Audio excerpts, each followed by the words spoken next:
Welcome back to the broadcast dedicated to dissecting the classified documents that reveal the hidden technological ambitions of the intelligence community. Today we move beyond the psychological and into the physical.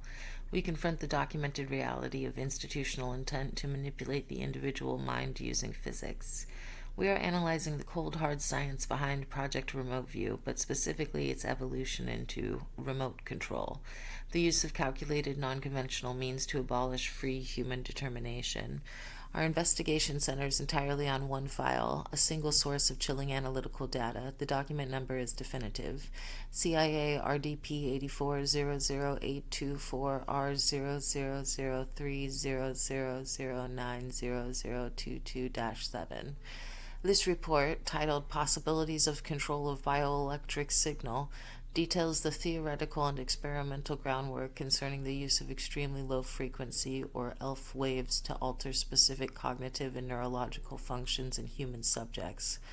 The context here is the Cold War arms race. While ballistic missiles dominated the public imagination, a quiet, more terrifying race was underway, the search for technological advantage over the human will. If the mind could be influenced, the battlefield would shift from geography to neurology. The security apparatus prioritizes predictability. An autonomous mind is an inherent security risk. The pursuit of remote control was therefore a pragmatic, long-term institutional goal to ensure compliant behavior and illuminate unpredictable individual choice. The human mind is, at its base, a sophisticated generator of bioelectric signals. It is complex, but it is not immune to physics. If it is a signal, the theory holds that it can be disrupted, influenced, or entirely overridden by a stronger external force. The conceptual arrogance necessary for this research to treat human consciousness as a temporary electoral emission capable of being fine-tuned from miles away is staggering. This technological ambition aimed directly at neutralizing the core human capacity for self-determination. The rational analysis of this technology compels the conclusion that it represents a weapon aimed directly at the foundation of human integrity, the ability to choose and decide freely. Let's drill down into the clinical details of this document. We need to understand the science of how the mind is manipulated remotely. The brain operates on immeasurable electrical rhythms: delta for deep sleep, theta for creativity or meditation, alpha for relaxed wakefulness, and beta for active thinking. The core thesis detailed in the CIA document is based on the principle of entertainment. If you introduce an external electromagnetic signal at the same extremely low frequency as a specific brain rhythm, the two waves will synchronize. This forced synchronization means the external frequency can essentially override or dampen the brain's natural state. If a subject is actively thinking, beta state, and they are hit with an external alpha frequency, their cognitive activity can be forcibly reduced to a passive, suggestible state. The document explores how to precisely calculate the necessary power and beam width for maximum effect at a distance. Crucially, ELF waves, being extremely long wavelengths, can penetrate most structured materials, making this technology highly portable and difficult to shield against. We must now examine the primary evidence, the direct calculated observations from the CIA file. Note the calculated potential of focused ELF energy. Quote number 1. The possibility exists for the non-conventional means of influencing human behavior and physiology at a distance, including the generation of specific behavioral and emotional states, by utilizing extremely low-frequency signals tuned to match cerebral rhythmic activity. End quote. Quote number 2 from a section discussing application. Such a directed energy system could theoretically produce disorientation or even the temporary cessation of cognitive function in targeted personnel without leaving conventional physical trace evidence.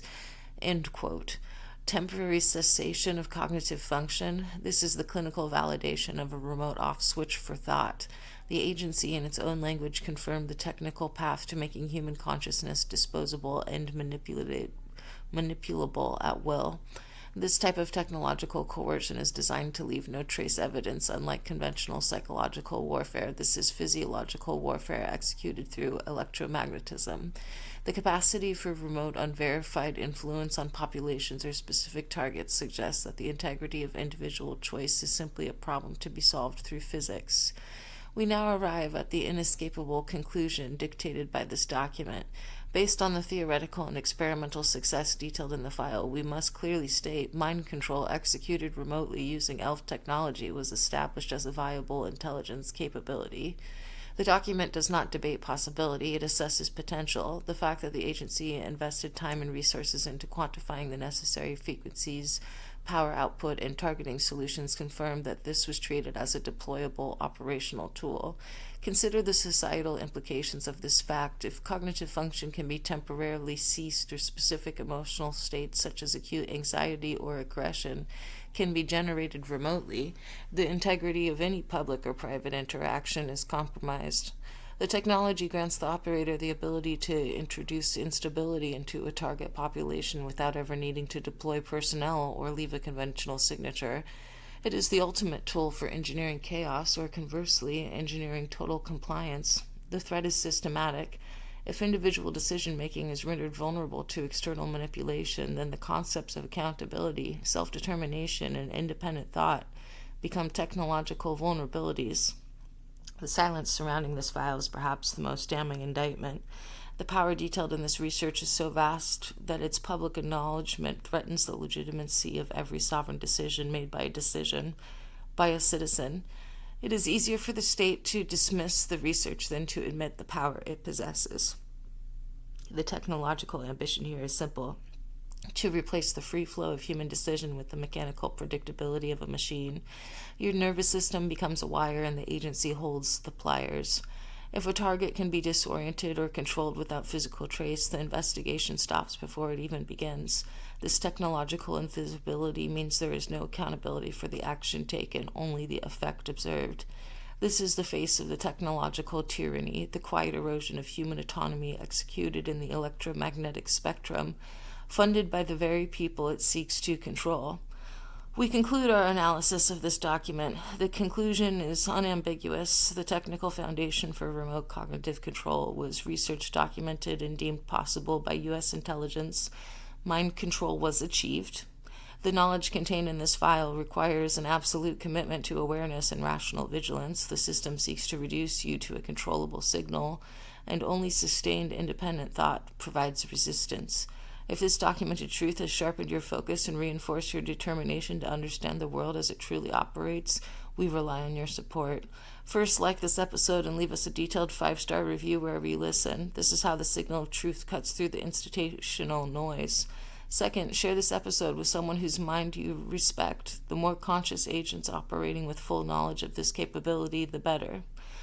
Next, we're going to direct the searchlight of declassified analysis deep beneath the surface of the planet. We are abandoning the easy targets for a grand geophysical riddle.